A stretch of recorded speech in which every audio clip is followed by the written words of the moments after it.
What's up guys, so here are some open source Android applications I came across recently that I would like to show you. If you're looking for a fresh modern offline music player application, Nosved Player is a recently launched local music player that puts a lot of attention in both the design and performance. The first thing you will notice is the glass-like interface, which changes colors and visual effects based on the album art of the song currently playing.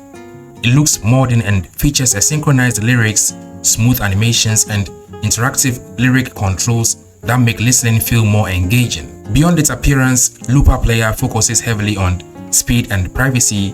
If you have a large library, it can quickly scan and index your music collections, making it easy to search through songs, artists, albums, and even lyric content. It has a reliable file management with easy access to folders. The now playing screen is awesome too. It supports gapless playback. It is smooth and aesthetically pleasing, so if you want that for your offline music player application, check it out. Another fresh modern player application is this one called Nosved Player. It's a feature-packed local video player that manages to stay clean and easy to use. It is built with a modern Material U design and offers two different player layouts, allowing you to choose between a simple interface or a more advanced setup with quick seeking controls. It has an up next queue, so videos in the same folder gets queued, and settings panel for a lot of things. Adjusting speed and seeking icon sizes, you can toggle on and off autoplay the next video. It supports picture-in-picture and subtitles. Navigations feel fast and responsive with gesture controls covering almost everything from adjusting brightness and volume to seeking through videos. You can customize the home screen, choose which page opens at launch, and this default home page is unique compared to other video player applications. Here it shows recently watched videos, your storage, and up top is the neat card with a button to enter your folders. You can switch between different folder views and even take advantage of a true AMOLED dark theme that can handle most video file formats, so it's reliable. There is even a bonus video to audio conversion tool built in with the choice to save in your preferred folder. It was recently launched and already seems reliable as a go-to offline video player application.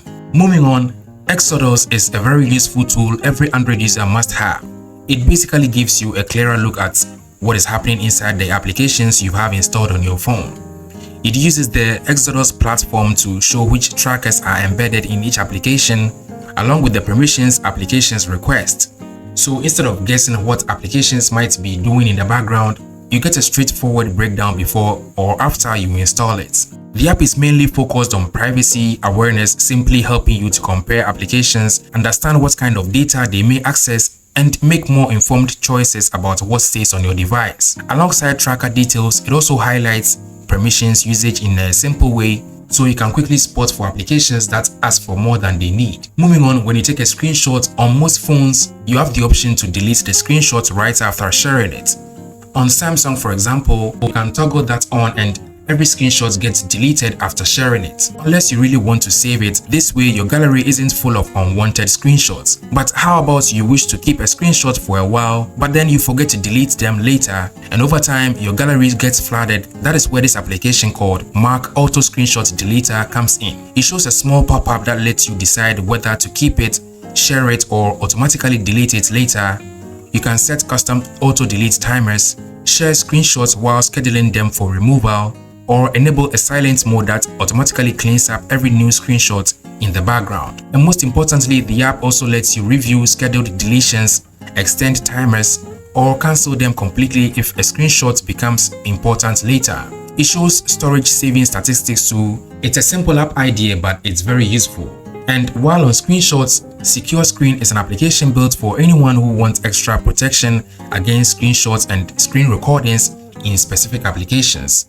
So instead of applying restrictions system-wide, it lets you choose exactly which applications should be protected.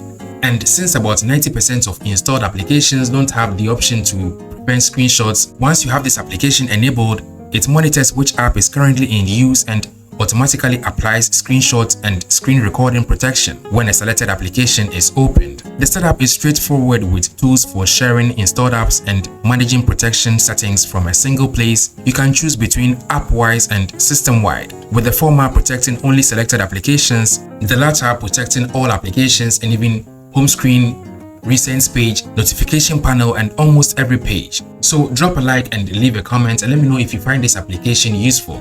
Next, FlowBytes is a real-time internet speed and data usage monitor that keeps everything in plain sight. So if you like monitoring your data usage, it shows the live upload and download speeds through a persistent notification and even a quick setting style. So you can check your connection at a glance. And beyond that, it tracks how each app uses data and lets you set limits. There is even an option to block internet access to applications that reach their usage limits. There's also support for daily and monthly plans, plus alerts when something suddenly starts using more data than expected. It gets more useful with the way it breaks down network habits by including weekly charts that separate Wi-Fi and mobile usage, along with forecasts that estimate where your data usage is heading. You also get a history log of alerts, so it's easy to spot background spikes or apps that quietly drain data. Everything runs offline with no tracking, and the interface sticks to Material 3 styling with dark mode and adaptive colors. Moving on, Hourly Reminder is a minimal hourly chime application that helps you keep track of time without needing to check your phone all the time. It basically alerts you on each hour, and this can be very life-saving. Sometimes you even forget time is coming against you, especially in busy times, so it runs in the background and plays a simple tone on the hour. A mix of short and long sounds that form an easy-to-learn time pattern. You can also replace the default sounds with your own audio files, which makes it a bit more personal if you prefer something different from the built-in tones. There's an option to enable quiet hours from one specific hour to another, so there will be no alerts between those hours. And bedtime can be the best period in this case. The app keeps things very light and focused. From the notification, you can skip the next chime or stop the service completely without opening the app every time. There is also an optional visual pulse that can show on the lock screen, along with toggles for sounds and features. It is simple, has a clean layout, basically helping people who just want a quiet, non-intrusive way to stay aware of time. And then we have QuickSlate. It's a lightweight, quick settings tile toolkit for Android that puts system shortcuts right in the notification shade. So instead of opening settings or applications or digging through menus, it lets you trigger common actions like changing your default assistants, switching your launcher, opening accessibility settings, and managing overlay permissions right from the quick settings panel. It runs fully offline, uses minimal permissions, and avoids background services, simply reducing the number of steps needed to access and perform some system tasks. It feels direct and immediate. It's not an application you can open. You just add the tiles app from the hidden ones and that's it. So those were some open source Android applications I think you should check out. So leave a comment and let me know which one you will be happy to install, and also click on this video to watch my pick of the top 10 Android applications to start the month of June. Leave a comment, consider subscribing to the channel, and as always, thank you for watching.